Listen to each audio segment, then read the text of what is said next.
We've got amazing stunt sequences and drama sequences. It's time to head into the Grishaverse. Shadow and Bone is arguably one of Netflix's best. With its mystic vibes and magical and angsty characters, we're not remotely surprised. To make the series even better, we got our hands dirty and dug up some of the juiciest behind-the-scenes secrets we could find. Did you know that they had to make up an entirely new language?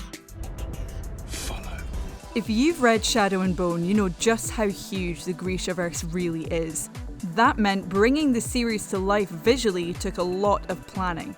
Before any working in the studio started, the animators and filmmakers sat down and created some epic content sketches. Just look at how detailed they are. From mapping out the unruly shadows and the Volcra that wander within, everything was covered. For the actors, the experience was a little nerve-wracking. They may have had the script and acted out their magical scenes, but they never got to see how the effects would incorporate them into the VFX and CGI universe until the final cut. Actor Archie Renault was extremely nervous about the visual effects not being up to par, and ultimately making the series a flop. He took a huge sigh of relief when he realised they had a good show on their hands. We don't blame them. According to Archie, all they had to reference during CGI-heavy scenes were sticks with tennis balls or wooden models. Getting into character required a lot of attention. With a budget nowhere near that of Game of Thrones, the VFX is comparable, and that's saying a lot. We can only wonder if maybe the price of the show's visual effects is the reason why Netflix could only afford a budget of 8 episodes for Shadow and Bone Season 1. I'm brooding. The visual effects might be iconic, but without the amazing cast, they wouldn't have had the footage of the stunts to add visual effects to. Sure, the set had stunt doubles on hand, but the Shadow and Bone cast performed the majority of their stunts themselves. From rope work to learning how to ride horses, the cast worked hard and trained for months to get them right, and they're nothing but proud of their work. Just listen to Amita Suman brag about having a battle scar from performing a fight scene. Was from a belt, actually. Don't worry though, they did have professionals performing the more dangerous stunts that we see. It's part of my job. As much as the cast loved performing their own stunts, they probably could have done without performing them in the costumes they had to wear. We're willing to bet the clothes they wore while training were a lot more mobile. Actress Jessie Mei Li even came out and spoke about her nightmare experience with having to go to the restroom in the costume. How many layers was it again, Jessica? Ben Barnes even commented that his entire costume was held together by a hairpin. Without it, it would have fallen apart. We're trying to figure out how exactly he managed to do some of his stunts without that happening. Not to mention his cloak that was so heavy, it required 2 other people just to put it on.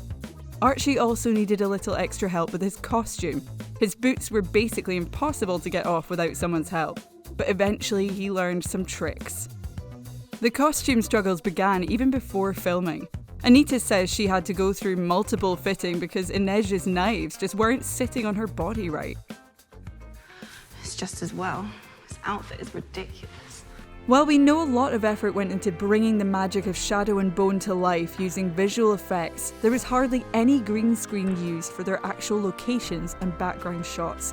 Because they got to film in Budapest and the countryside of Hungary, the beautiful architecture and mountain landscapes you see are, for the majority of the time, 100% real. Ben Barnes gushed about how cool it was to film in the castles. BRB, booking a trip to Budapest ASAP. Before any of the above could even be possible, the filmmakers had to get together and do something called world building. World building is exactly what it sounds like. They essentially took what was already known from the books and crafted an entire physical world, including brand new languages. The languages Ravkan and Suli were created by the same person, David J. Peterson, who invented the Dothraki and Valyrian languages we hear being spoken in Game of Thrones. They went in deep. Even the labels, books, and playing card props have the Ravkan and Suli languages inscribed in them. Anyone up for learning another language with us? As for the aesthetics of the series, the sets were created using reference to countries like Russia, Amsterdam, Mongolia, and China. Where are you from? West Ravka? It was cool to read on the set of Shadow and Bone because if you didn't, you'd be completely lost. The events and characters in the book were being constantly referenced by everyone and helped the cast members understand everything in more depth. If they weren't sure how a character would react in a certain moment, they would stick their noses back into the book and pull out the answer. But Kit Youn admitted it actually caused some issues at times. It's refreshing to hear how much effort went into the series from everyone involved. Because we knew everything. We had to kind of go, hang on, the audience doesn't know that yet. We uncovered that the actors took their fair share of props and costume pieces from the set, and we absolutely don't blame them. Freddy Carter literally took his cane and gloves, and isn't the least bit sorry. Confessing in an email is clearly the way to go. If only Kit had done the same. Instead, he asked if he could take parts of his costume, but just didn't have any luck. On the bright side, he did manage to keep 4 of the prop weapons he used on set. Other members didn't quite take big things like Frederick and Kit, but managed to swipe some poker chips and coins as souvenirs. This is alright, isn't it? But the damage was done. Well, I've just got all the guns. The most challenging part of creating the entire series was left up to author Leigh Bardugo and co-creator Eric Heiserer. We all know the story of Alina Starkov and her quest to learn magic and save her country, but Leigh has another series called Six of Crows that had to be worked into the show as well. Leigh and Eric had to rewrite entire character prequels just to make it work and rework the timeline in a way that made sense.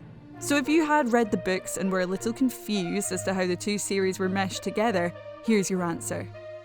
Look, Grisha women's scaring me. Okay. What would an epic series be without an even more epic theme song and soundtrack? It was composed by Joseph Trapanese, who has already created epic music for projects like Divergent, The Greatest Showman, and Tron.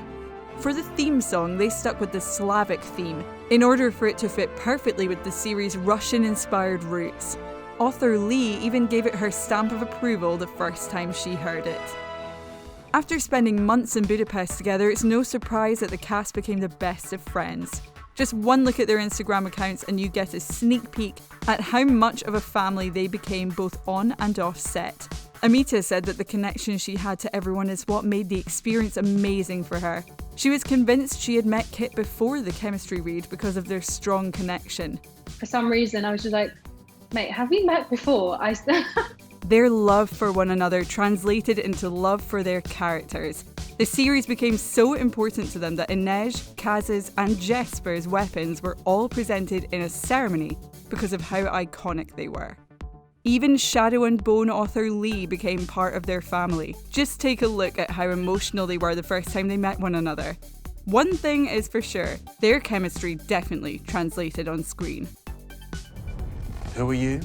The magic we see our favourite Shadow and Bone characters conjure may look effortless for them, but a lot of behind-the-scenes work went into having this series come to life.